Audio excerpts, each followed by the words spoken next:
76ers owner, that's Michael Rubin, and New England Patriots owner, that's Bob Kraft.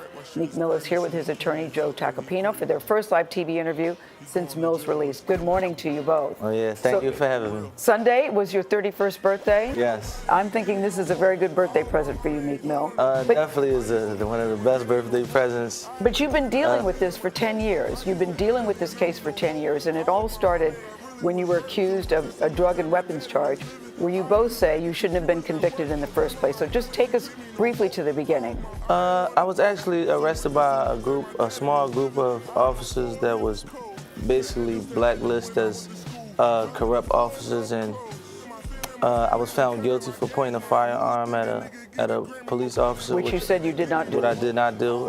They said you had drugs? Y'all cover media here where like a lot of stories of young black men reaching for cell phones or actually having a firearm and not pointing it at police. They said you had drugs? Yeah, they said I had drugs. They said pointing a firearm, and that was it. That was it. And Joe, you're saying he should never have been convicted because? Because the entire case was based on a corrupt, lying, proven, perjurious police officer who had a racial bias, this guy Reggie Graham.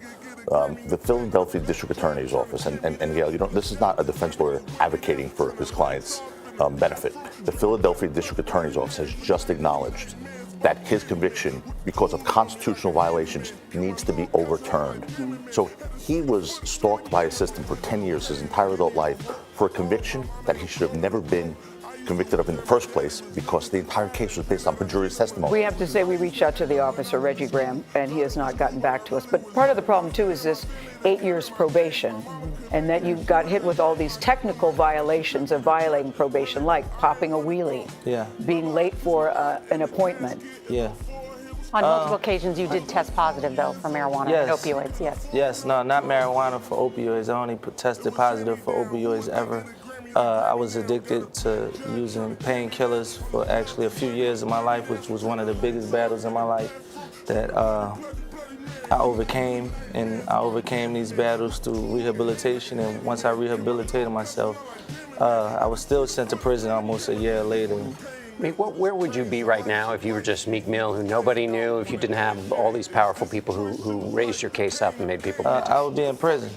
I would be in prison. This happens to minorities on a daily basis where they don't have a voice. And I just came from, it's almost like cities cities inside prisons where people have no contact to the world, no contact to the media. And I was extremely blessed to have people that was powerful that value me, because growing up in environments we grew up in, being locked up by a cop was normal. I don't know if you ever see my mug shot of I did see it. Stitches on both sides of my face. And you were pretty beat up. Yeah, that was really normal. That was like, we talk about it one time, that was the year of 2007, life goes on, because we see that on a daily basis.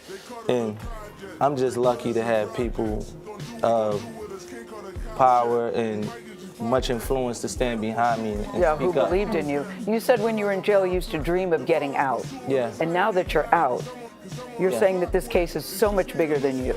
Yeah, it always has been bigger than me. I heard a lot of people like comment on it, like, I don't think he should be the face. I don't care about being the face. I care about saving people's lives and helping the world become a better place if I can. Well, you can help other people who don't have the friends you did, perhaps out of their situation. Is that the hope?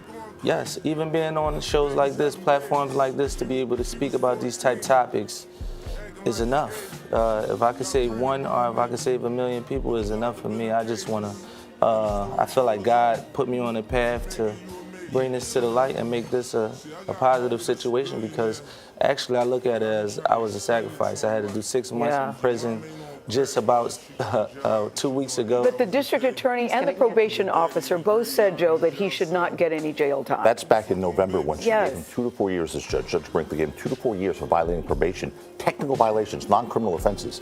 Both the prosecutor at the time and the probation officer were both in charge of patrolling the sort of the jurisdiction of probation violations. Both said he's been an exemplary probationer, and these are technical violations. He doesn't belong in jail. The judge excoriated them and gave him 2 to 4 years on top of his already served sentence for a crime he should never have been convicted of. That's not. That's and could I explain the technical violation? The technical violation is not a crime.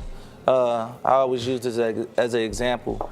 with the young kids in Starbucks. If I was in Starbucks and got handcuffs put on me and was arrested, I would be in technical violation. No matter if I was found guilty or innocent, point. you're in technical violation. Very good point. And legally, the judge would still be able to sentence me to years in jail just because I was on probation, no matter if I committed a crime or I didn't. It's police contact. And growing up as an inner city kid, a black young minority, we see police contact on a daily basis. Not me right now in the position I am, but So close us out with the thing you most want people to know.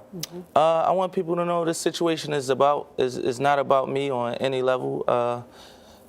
It's about changing policies and doing things to protect people like myself who deserve the second chance, even if you're innocent. It's millions, I would say thousands of other people in situations like me who don't have a voice.